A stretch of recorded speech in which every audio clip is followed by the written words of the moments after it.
Welcome to Subramani. Uh, I want to talk about investing lessons in the sense that I've done many videos on investing lessons, so this is just one more. So let us look at some of the characteristics of good investors. I've done one recently also.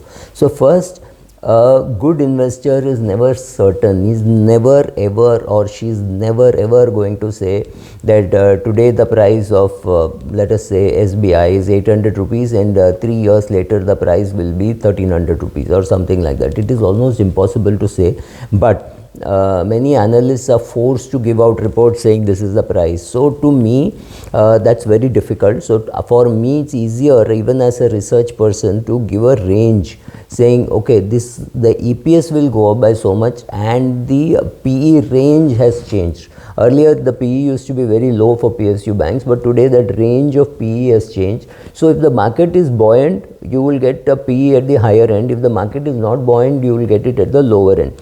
But the EPS is likely to sustain, and this is more what the growth will be. Then leave it to the investor or leave it to the fund manager to decide how much of EPS to assume and how much of PE to assume. So it's always better to give a range. So I always feel that it is almost impossible for me, I do not know about other investors, to give an exact price of a share 2 years later or 3 years later.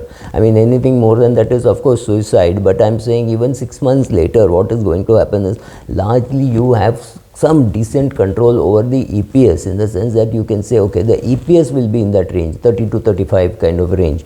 Even there, maybe you can say 32 to 34 kind of a range. You can keep reducing the range, but you can never say 33 will be the EPS for the next year, or 32 will be the PE, or 30 will be the PE. It is impossible to say. So first of all, there will be uncertainty.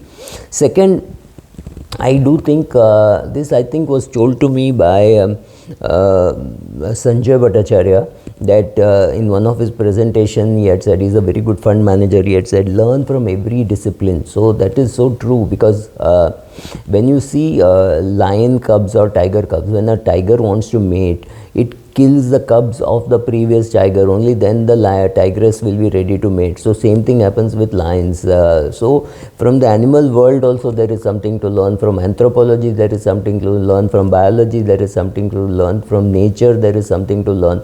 So don't think investing you can learn only by learning accounting and calculation of ratios and mathematics and charts, etc. Yes, of course you can learn from them. It is not that you can't learn, but learning from other disciplines is also very important, right?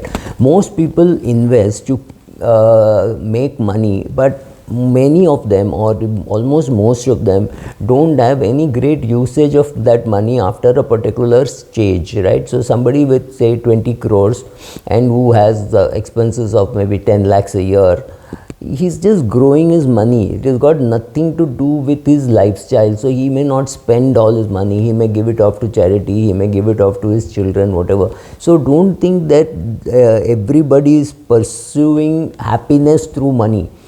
Their lifestyles are not connected, in the sense that yes, they are earning money, yes, they are spending money, yes, they are taking vacations, yes, they are having marriages in the house and all that. They are doing their own business which is other than these investments. So, and they are happy doing all this. So don't think that higher net worth leads to more happiness. Maybe it is just an incidental thing. It is just happening in their lives that they are earning, their net worth is increasing at a particular pace and they are happy, but it is not necessary. People perhaps assume that the richer person is happier. That is true only after up to a particular stage. Maybe true maybe till 7-8 crores, but once a person has 30 crores, whether that 30 becomes 33 or 35 or 32 doesn't really matter. So that marginal utility falls, but that has got nothing to do with his or her happiness. So the person with 100 crore portfolio whose requirement may be 2-3 crores for the rest of his life, when that 100 becomes 97, it makes no difference to him or her. There are people I know who wouldn't even check their portfolios regularly. They check it once in 6 months, 8 months, 1 year, and they'll then call and say, "Arey, this is the funds have done very well. My portfolio has gone up from X amount to Y amount, and I did nothing for it. It just the market gave me those kind of returns." So those people are happy, and it has got nothing to do with their with your net worth. One more thing which I realize is you should also tell your children that you're not somebody special. The world is not waiting to give you a career or waiting to give you some 26% return and 42% return year on year for the next 30 years. Nothing of that is going to happen. You're not something special. And if you have been told you're special by your teachers or by your parents, etc., they have done you a big disservice. They have not prepared you for the world, because the world is a very cruel place, and if you make mistakes, there are millions of people willing to jump on you and take advantage of that. So you're not something special. Don't think you're something special. That is even greater damage when you think, oh, the world owes me a living and I am something special. I'm from the US, I'm from here, and things like that, or I'm from India, I'm privileged class.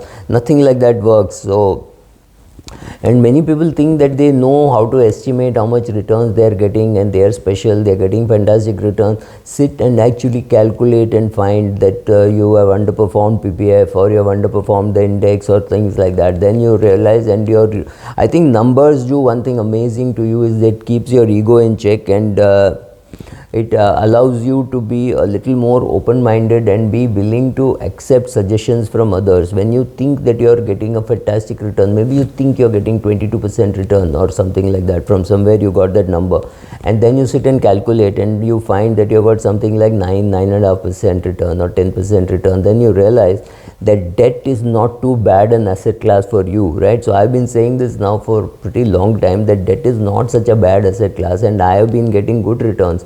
I've been talking about Nivesh Laksh. I think I'm getting something like 13% on an SIP basis, and on a one-time basis something like 16%. With those kind of double-digit returns in gilt portfolio, why would I even look at equity? Therefore, I was sitting on some equity, and when the market falls, and it has to be a sustained big fall, not a 1% fall like what it fell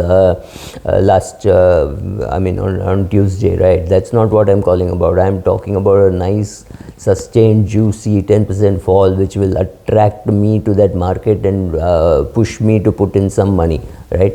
So thank you.